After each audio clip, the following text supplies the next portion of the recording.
una alternativa de cambio del que vamos a conversar más ahora con Javier. Javier, un tema muy importante que seguramente debe estar preguntándose mucho nuestros amigos y amigas oyentes es el tema de cuáles son las diferencias entre las propuestas políticas, porque como tú debes haber percibido en la calle, la ciudadanía tiene una gran desconfianza en la política y en los políticos. Y un poco, Mario, ahora te consultaba justamente sobre el hecho de que, bueno, tú has tenido ya una trayectoria parlamentaria y sin duda alguna hay muchos postulantes, como en tu caso, que ya vienen con una trayectoria y otros nuevos, pero la gente, digamos, tiene un gran resquemor, una gran desconfianza porque, digamos, consideran que todos los políticos entran para enriquecerse, para vivir, digamos, como dicen, de la teta del Estado, y bueno, no hacen nada, ¿no?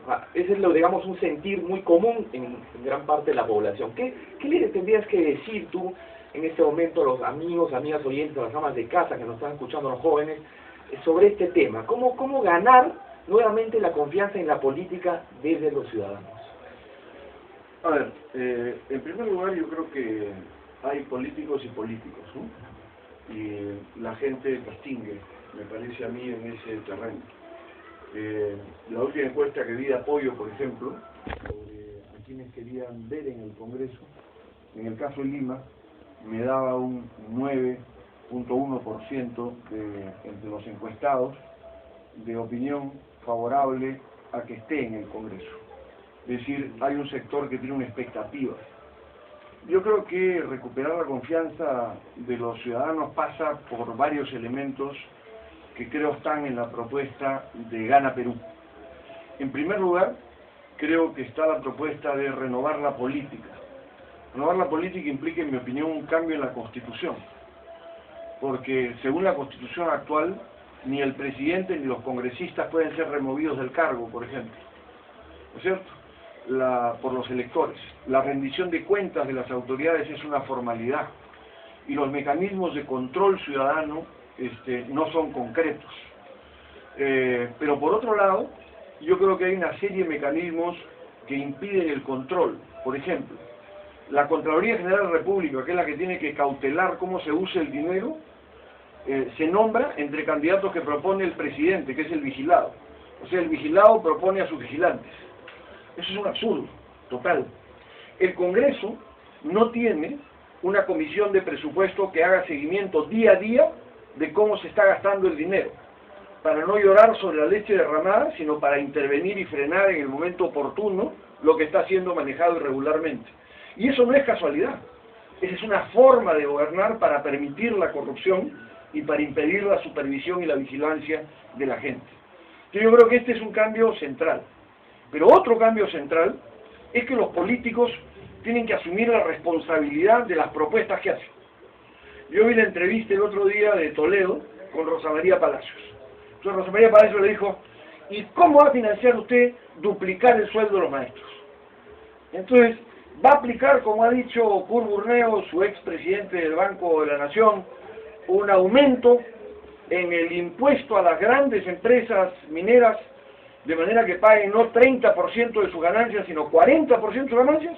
Y la respuesta de Toledo fue, yo no voy a tocar nada que desestabilice el modelo, esa es una propuesta de Burneo, eso no está en nuestro programa.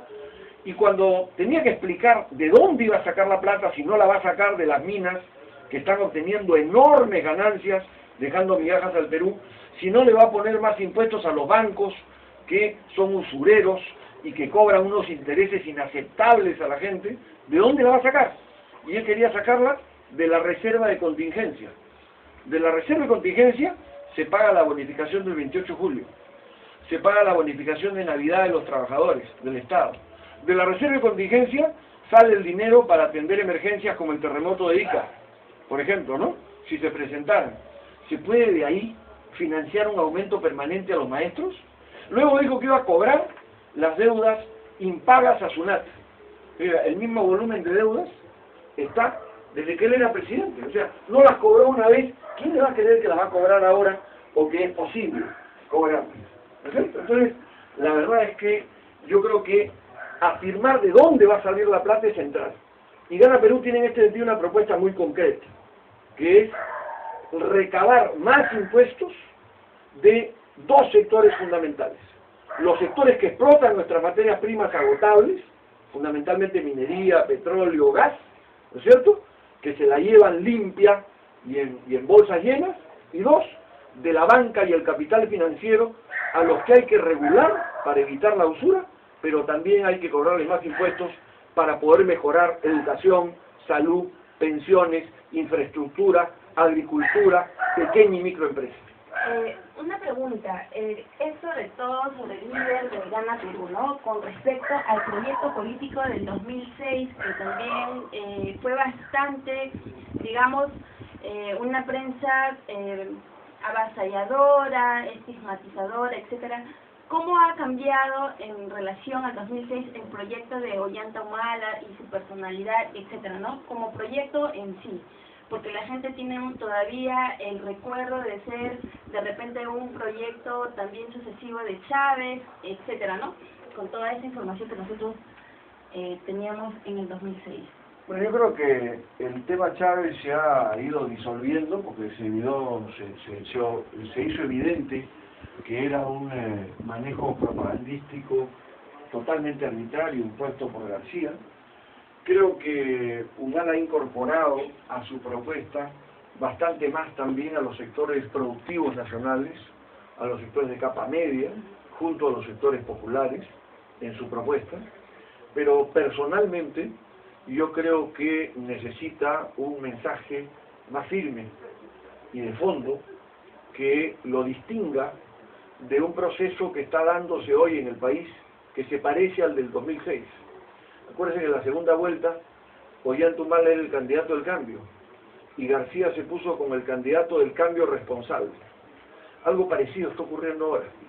Toledo está chupándose el mensaje del cambio y tratando de jalar el mensaje del cambio para ser el representante del cambio con propuestas como duplicarle el sueldo a los maestros o qué sé yo, ¿no? Sin ninguna sustentación y tratando de quitarle la raíz del verdadero cambio que la propuesta de Gana Perú plantea. Y yo pienso que esto tiene que afirmarse con mucho más nitidez y que esto tiene que ver con un compromiso con los sectores que están luchando contra el remate de los recursos nacionales que pretende este gobierno con el decreto de urgencia 01 y 02 que ha dado Alan García. Y una expresión de este compromiso debe ser la marcha de este 9 de febrero, que a las 10:30 de la mañana partirá de la Plaza 2 de Mayo para denunciar este faenón en el que está metido García pretendiendo rematar puertos, aeropuertos, recursos y obras públicas para hacer un bolsón seguramente para el alanismo y su campaña del 2016. Vamos a ir conversando en el bloque final con Javier Canseco, no sin antes dar nuestra pausa en este programa La Voz de Mejor. Mario. Antes de la pausa, vecino, la cadena de boticas Farma Perú te ofrece medicina